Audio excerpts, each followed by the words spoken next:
میاں صاحب تو خاتون نے آواز دے لیا تو اس نے کہا میں تینوں کنی باری آخیا پچھو آواز نہ دیا کر، میں اس بات تو جھگڑا ہو گیا، کیا ہو جاتا ہے آواز دینے سے؟ مومن تو اتنے کچے مزاج کا نہیں ہوتا۔ نبی پاک علیہ الصلوۃ والسلام نے ایک بات ارشاد فرمائی، آپ نے اپنے ذہن میں رکھنی ہے، آپ کی توجہ ہے نا میری بات پر۔ حضرت عبداللہ ابن عباس رضی اللہ تعالیٰ عنہ فرماتے ہیں کہ اللہ کے پیارے رسول صلی اللہ تعالیٰ علیہ وسلم نے فرمایا، اے عبداللہ، اے میرے بیٹے، ایک بات کا یقین کر لو کہ ساری دنیا مل کے تمہارا کچھ سنوارنا چاہے سنوار نہیں سکتی جب تک اللہ کی رضا نہ ہو، اور سارے دنیا دار مل کے تمہارا کچھ بگاڑنا چاہیں تو بگاڑ نہیں سکتے جب تک اللہ کی مشیت کا تقاضا۔ اپنی اللہ کا بندہ تو پختہ کرتا ہے۔ آپ یقین کریں ہمارے نوجوانوں کا کبھی یہ ذہن بن جائے نا، یہ باز آ جائے کہ نہ تو کوئی ناجائز رستہ اختیار کریں دولت کمانے کا، نہ مشہور ہونے کے لیے کوئی ایسا رویہ اختیار کریں جو تہذیب کے خلاف ہو، نہ کوئی ایسی ویڈیو بنائے، نہ کوئی ایسا اگر یہ ذہن بن جائے، عزت ذلت رزق یہ سارا اللہ کی اگر یقین کامل، نہ کسی سیاستدان کی گاڑی کے پیچھے بھاگیں، نہ کبھی کمزور پڑیں، نہ کوئی کچھی بات کرے، ان کا ذہن بن جائے کہ میرے سارے معاملات میں میرا محافظ میرا اللہ ہے۔ یہ سوچ کون دیتا ہے؟ یہ اللہ کے بندے دیتے ہیں۔ حضرت بہلول دانا رحمت اللہ علیہ تشریف فرما تھے ایک مقام پہ، امام غزالی نے لکھا ہے، تو ہارون رشید حج کر کے آ رہا تھا۔ وہ جب حج کر کے آیا تو اس کے نا گھوڑے کے ارد گرد لوگ نعرے لگا رہے تھے، خوش آمدید کے، مرحبا کے۔ تو یہ پروٹوکول بنا، میں نے عرض کیا نا، میں نے ابھی دوستوں کو منع کر دیا پھول نہ ڈالیں، ہمارے گلوں میں آپ پھول ڈال رہے ہیں اور فلسطین کی بیٹیوں کو روٹی نہیں مل رہی کھانے کی۔ ہم مسلمان تو ایک جسم کی طرح ہوتا ہے نا، اور ہمارا حال یہ ہے کہ ایک بیان دینے کے بعد وہ قلبی کیفیت ہماری نظر نہیں آتی۔ وہ دکھ کے رشتے، ایک دوست مجھے ویڈیوز بھیج رہے تھے، میں نے انہیں منع کر دیا، میں کہ یار تو پتہ نہیں کہ میں تک لینا ہے تو دیکھیے نہیں جاتی ہے۔ اور اجتماعی طور پر امت مجرم ہے اس معاملے میں، اجتماعی طور دو بیان دینے سے کیا ہوتا ہے؟ کوئی عملاً آپ اپنی قسم کرسی کا عالم دیکھیں، کہاں ہیں انسانی حقوق کی تنظیمیں اور کہاں ہیں وہ لوگ جو کہتے ہیں اقوام متحدہ مسئلہ حل کرائے گا؟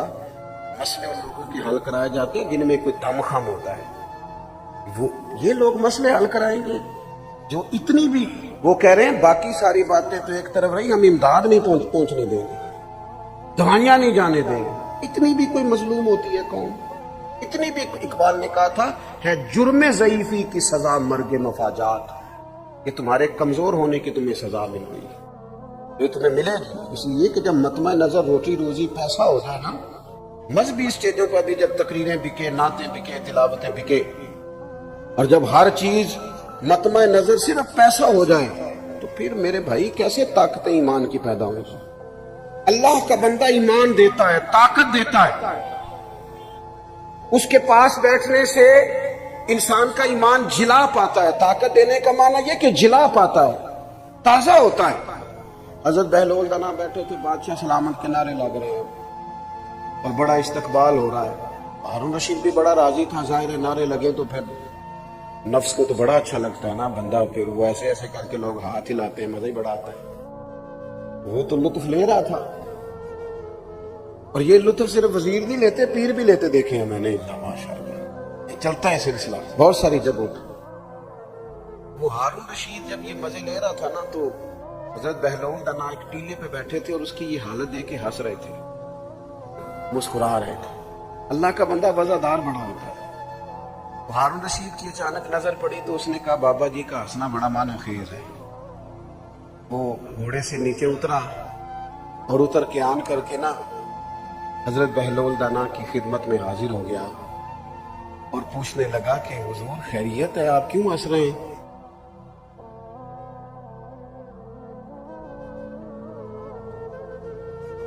تو ہارون رشید آ کے نا، اب کیا ہوا جی؟ اللہ آپ کو برکت دے، آپ توجہ کر رہے ہیں میری بات پر، اللہ تعالیٰ آپ کو سلامت رکھے۔ ہارون رشید اتر کے نا حضرت بہلول دانا کی خدمت میں آ گئے، تو آ کر کے پوچھنے لگے حضور آپ کا ہنسنا بڑا معنی خیز ہے، یہ سمجھ نہیں آیا آپ کیوں اتنا مسکرا رہے ہیں؟ تو حضرت بہلول دانا فرمانے لگے وہ جو تیرے نعرے لگ رہے ہیں اور لوگ استقبال کر رہے ہیں نا، اس پر میں ہنس رہا ہوں۔ کہا جناب وہ کیوں؟ فرمانے لگے کہ یہ جو سارے لوگ تیرے نعرے لگا رہے ہیں نا، میں نے اپنی آنکھوں سے دیکھا ہے یہ تجھ سے پہلے کسی اور کے بھی نعرے لگاتے تھے، اور یہ تیرے بعد بھی لوگوں کے نعرے لگائیں گے۔ یہ تو بدلتے رہتے ہیں، ان کا تو مزاج تبدیل ہوتا رہتا ہے، تو لگائیں گے نعرے۔ تو ہارون رشید سیاںہ بنتا تھا، اس نے نصیحت کا غصہ نہیں کیا، بات کو سمجھا، لیکن چونکہ تھا بادشاہ، اس نے فوراً وہی کام کیا جو عموماً مالدار اور بادشاہ لوگ کرتے ہیں۔ کہنے لگا کہ میں نے سنا ہے آپ پر قرض ہے، تو کوئی حکم ہو تو ارشاد فرما دیں۔ تو حضرت بہلول دنا پھر مسکرا پڑے، فرمانے لگے چل ایک بات تو بتا، تیرا رب کون ہے؟ کہا اللہ۔ تو فرمایا میرا کون ہے؟ کہا اللہ۔ تو فرمایا یار یہ تو نہیں نہ ہو سکتا کہ اللہ ہارون رشید کو دیتا جائے اور بہلول دانا کو بھول ہی جائے، یہ تو نہیں نا معاذ اللہ ہو سکتا۔ تو جو رب تجھے عطا کرے گا وہ مجھے بھی دے گا انشاءاللہ، لہذا مجھے تیرے سامنے ہاتھ پھیلانے کی کوئی ضرورت ہے؟ گردن کو جھکا دیتا ہے خیرات کا پتھر، جہاں میں مانگنے والوں کے سر کبھی اونچے نہیں ہوتے۔ وہ ایک شاعر ایک جگہ پہ بیٹھا تھا نا، تو شاعر ناراض نہ ہو جائیں تو بعض اوقات شاعروں کی حالت بھی بڑی پتلی ہو جاتی ہے، چادر لپیٹے رکھتے ہیں کئی کئی دنوں تک بعض لوگ۔ اس کی حالت تھوڑی سی زیادہ ہی ایسی محسوس ہوئی تو ایک شخص گزرا تو چند روپے پھینک گیا کہ شاید کوئی ضرورت مند بیٹھا ہے۔ بندہ بڑا عمدہ تھا، اس نے کہا اٹھا اپنے پیسے لے جا۔ تو کہا جناب آپ یہ کیا کر رہے ہیں، آپ کو ضرورت ہے، غریب ہے، رکھ لیں۔ تو اس نے کہا اگر ضرورت پڑے گی تو اللہ رسول سے مانگوں گا۔ کیا بات کی ہے، اگر آپ کو سمجھ جائے نا تو یہ اللہ کے بندوں کی بارگاہ سے خیرات ملتی ہے۔ اس نے کہا یہ آرزوئے کرم اور میں آپ سے کروں، یہ آرزوئے کرم اور میں آپ سے کروں، یہ آرزوئے کرم اور میں آپ سے کروں، یہ بھیک اس کو دیجئے جس کا خدا نہ ہو۔ میں کوئی لاوارہ سورہ پر رسول کا ہوں، مجھے عطا کریں گے۔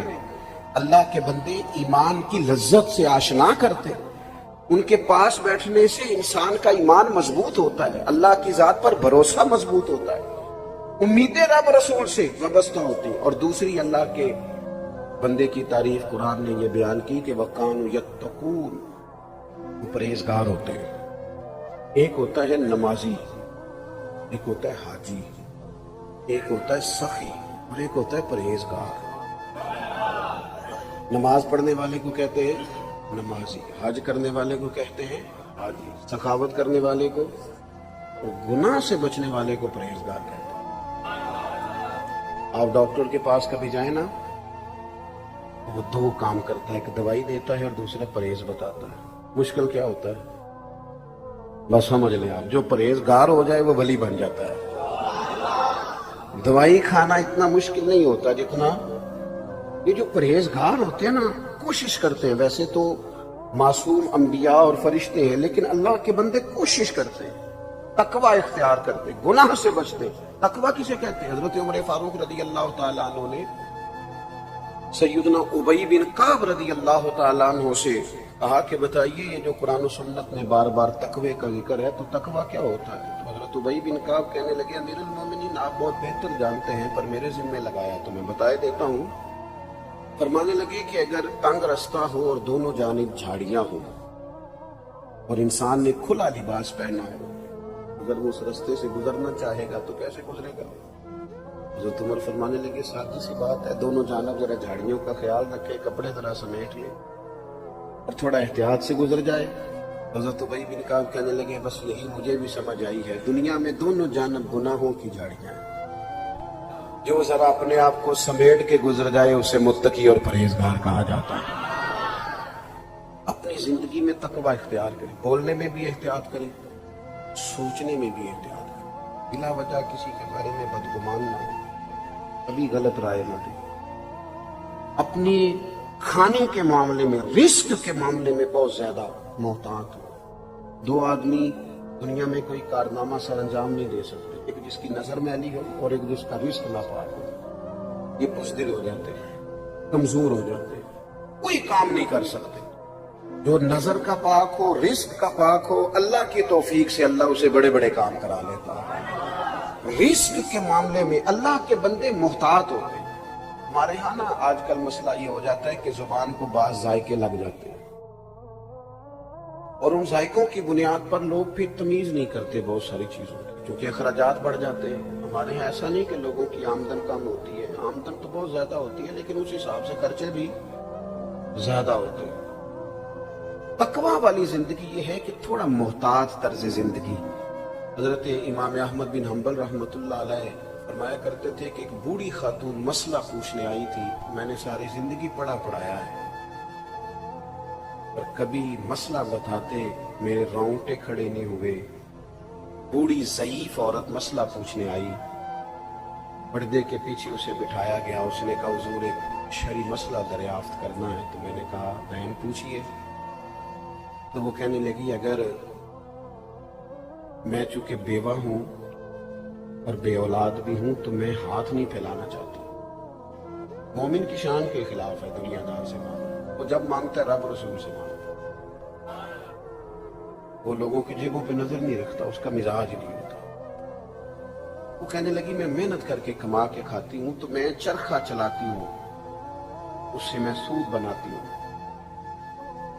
کئی دفعہ یوں ہوتا ہے کہ دن میں بہت زیادہ کام نہیں ہو پاتا، شام ہو جاتی ہے، تو میں چاہتی ہوں کچھ رات کو بھی کام کر لوں، سمجھے اوور ٹائم بھی لگ جائے، تو میں چھت پہ چرخہ رکھ لیتی ہوں، 14ویں رات کا چاند چمکتا ہے تو روشنی ہوتی ہے تو کام ہو جاتا ہے۔